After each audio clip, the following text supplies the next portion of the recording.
Bonjour la famille, j'espère que vous allez tous bien. Encore une fois, bienvenue sur notre chaîne Miabe Showbiz. Mais avant tout, abonne-toi et active la cloche de notification si tu es nouveau ou nouvelle sur la chaîne pour ne manquer aucune de nos prochains contenus. Voilà, comme vous pouvez voir au titre de cette vidéo, la team PA amène l'affaire coup du marteau en justice contre Tamsy. Nous avons eu à voir ici dans les années surpassées comme quoi la CAN Côte d'Ivoire 2025, mais 2024 on peut le dire, qui a été remporté par les Ivoiriens, et le son qui a enflammé la toile était coup du marteau. Et après ça, le son là a fait le tour et a fait des millions de vues sur les plateformes que nous connaissons, telles que Spotify, YouTube et plein d'autres, la famille. Vous n'êtes pas savoir que la team PA amène à nouveau l'affaire à la justice, parce que après le son qui a été le son de la CAN, Tamsy ne les a pas bien chérés et tout. Je vais vous laisser la regarder team la PA vidéo. qui a envoyé l'affaire coup du marteau en justice, et Tamsy vient de perdre la première phase. Voilà, Tamsy est dans la mouise au fait. Sachant bien que coup du marteau a près de 50 millions de streams sur Spotify seulement et plus de 157 millions de vues sur YouTube. Et aussi, on rappelle bien que c'est la CAN actuellement, donc le son pouvait répéter encore pour faire rentrer beaucoup de jets. Mais Tamsy vient de subir une sanction, voilà, judiciaire, et attendez, on en reparle tout à l'heure. Voilà, d'après Alban Mlan, il dit quoi?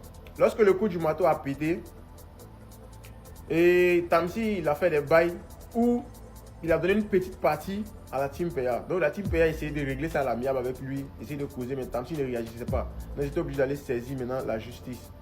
Et certaines sources disent que Tamsy a encaissé plus de centaines de milliers d'euros suite à coup du marteau. Parce que c'est beaucoup de gens.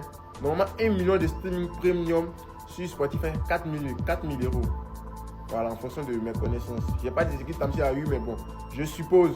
Donc 4 000 euros, imagine 4 000 euros par 50 000. Ça fait combien? 1 million de trucs de vues sur YouTube fait 5 000 $.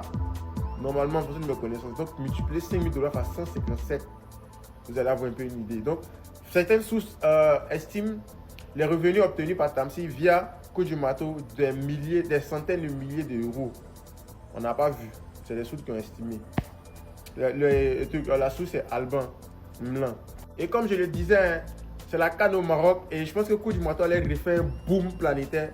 Mais malheureusement, vu que la team PA a saisi la justice a donné raison à team PA. Donc, ils ont demandé à Tamsy de suspendre son coup du marteau sur toutes les plateformes de streaming. Donc, je pense que ce qui va être fait, Tamsy. Et c'est ça qui est là-haut. Et ce qui choque tout le monde, c'est que ce qui est sorti au tribunal, c'est que Tamsy a mis tous les trucs sur son nom seul. C'est-à-dire la team PA ne perçoit rien. Donc l'histoire est 1% la même là. Est-ce que c'est pas faux? Parce que la justice dit que c'est Tamsy qui perçoit tout. Toutes les rémunérations, tous les revenus, c'est Tamsy qui reçoit tout. C'est une dinguerie en vrai. Waouh, Tamsy. Donc du fait que tous les bénéfices reviennent seulement qu'à Tamsy, la justice a dit quoi que c'est une injustice. Donc ils ont demandé à Tamsy de suspendre de façon audio ou vidéo le son coup du marteau sur toutes les plateformes sur le territoire ivoirien. Voilà ce que la justice a dit, la justice ivoirienne, le tribunal a dit. Voilà, le son doit être suspendu jusqu'à ce qu'ils prennent une décision sur le fond même du litige, sur le fond du problème. Et cette victoire de la team PA a eu lieu grâce à vraiment une bataille acharnée de Maître Ismaël Koné et puis de Maître Likan, Joël Likan. C'est les deux maîtres qui ont vraiment bataillé pour la team PA et c'est à féliciter. On rappelle que Maître Ismaël Koné est inscrit au barreau de Côte d'Ivoire et Maître Joël Likan est inscrit au barreau de la France.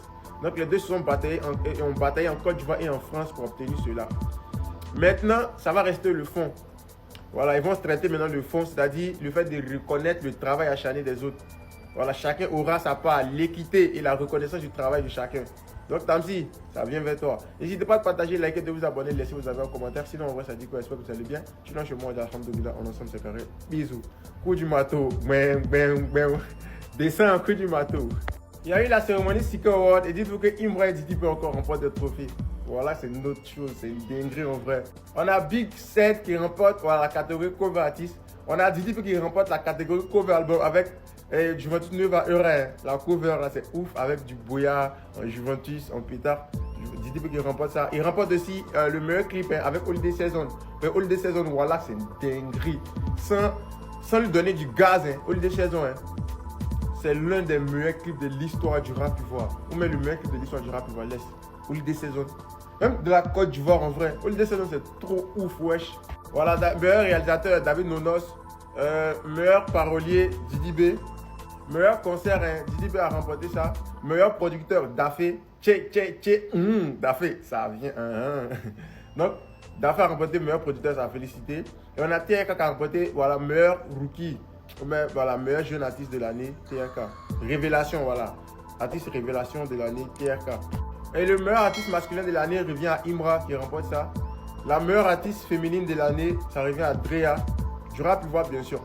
Le meilleur album de l'année du rap ivoire, Imra, DKT Dalchim, Tashiba, Umba, Kekba. Eh ouais, non.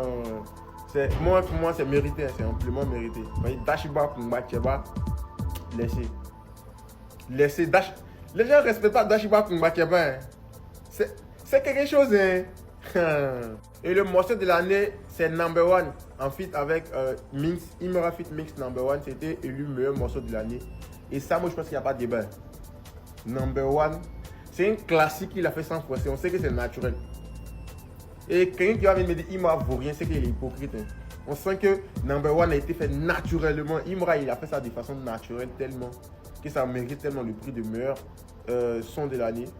Et on a le meilleur feat de l'année qui est Good Vibes, Didi B feat Dino Le Ski. Ça aussi, c'est une pépite. C'est une pépite. Vraiment, le rap, il voit un niveau élevé actuellement. Je ne vous dis pas son nom. Je sais qu'on peut s'imposer en France ou bien même au Nigeria, au Nigeria, en Afrique même. On va conquérir l'Afrique et puis on va aller maintenant en Europe. Parce qu'en Europe, là, Imra a déjà mis pied en France. Didi B aussi pareil. On va essayer de toucher. Même au State, on va arriver là-bas. Imra a déjà fait Chef Dio.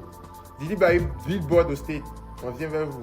Et le meilleur pour la fin, le prix le plus prestigieux, voilà, de la première édition du Sika Award, Imra remporte le trône d'or avec 57,26% de voix. Donc Imra a la plus grande, le plus grand prix. Voilà, le prix le plus prestigieux de la cérémonie, c'est le trône d'or. Imra l'a remporté. Donc Machete, encore toi, hein, tu as fini un peu les trophées devant les Mogol. C'est la dictature même. N'hésitez pas à partager, liker, de vous abonner, laissez vos avis en commentaire. Sinon, on reste à dire que vous allez bien. Sinon, chez moi, alhamdoulilah, on est ensemble, c'est carré. Bisous. Vraiment, bonne heureuse année à vous. Je compte sur vous pour me donner de la force. Hein. Je vis 500 000 abonnés cette année-là. Voilà, l'impossible n'est pas possible. Impossible n'est pas possible, possible n'est pas impossible. Tout est mêlé, on est ensemble, c'est carré. Bisous. Bagarre entre Elou et Pat Yao, partie 1. Je vous raconte.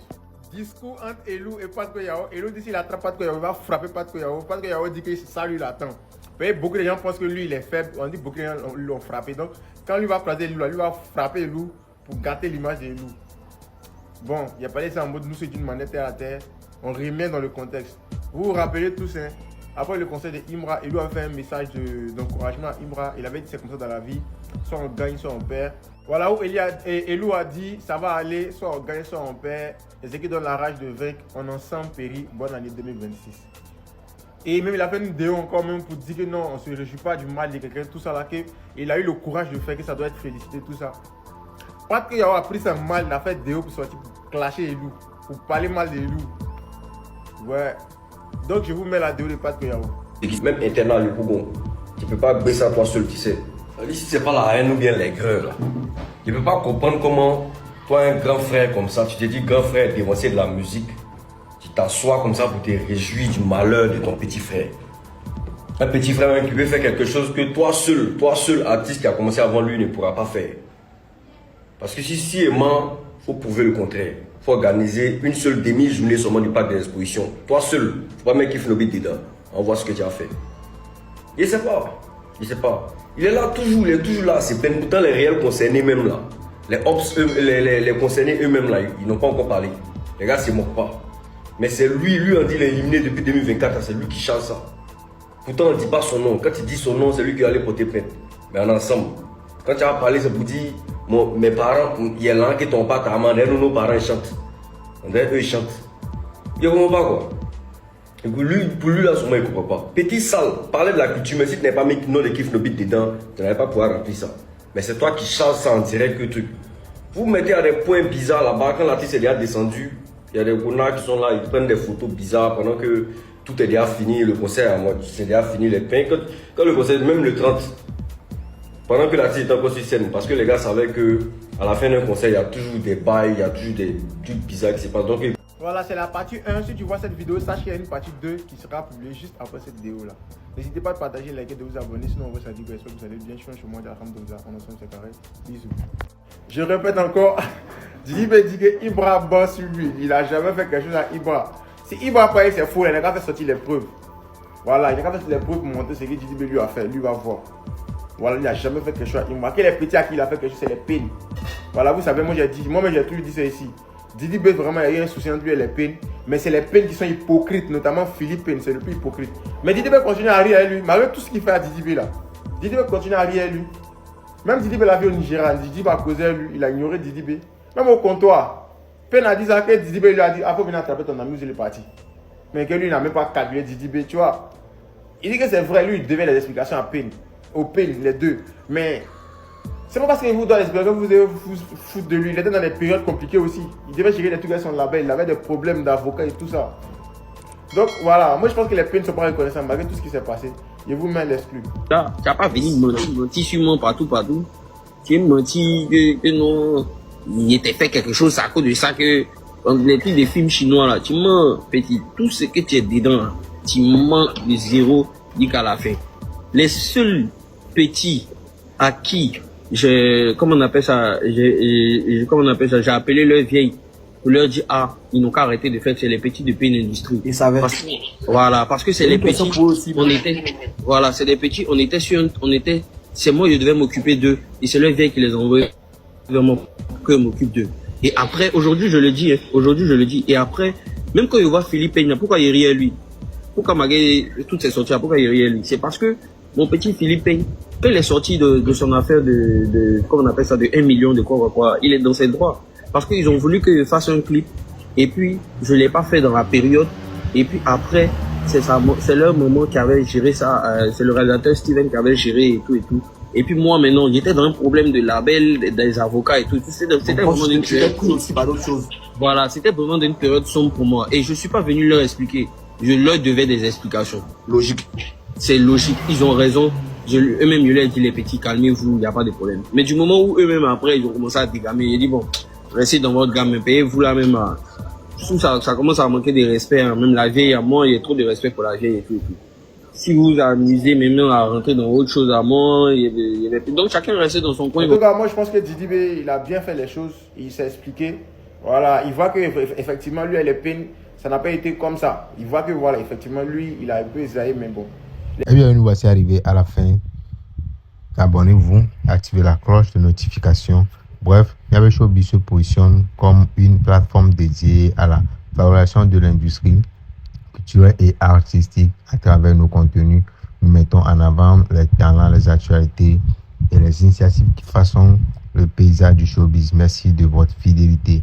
Continuez de nous suivre pour une information fiable, une analyse pertinente et une vitrine ouverte sur la créativité togolaise et africaine. La famille, bonne journée à tous.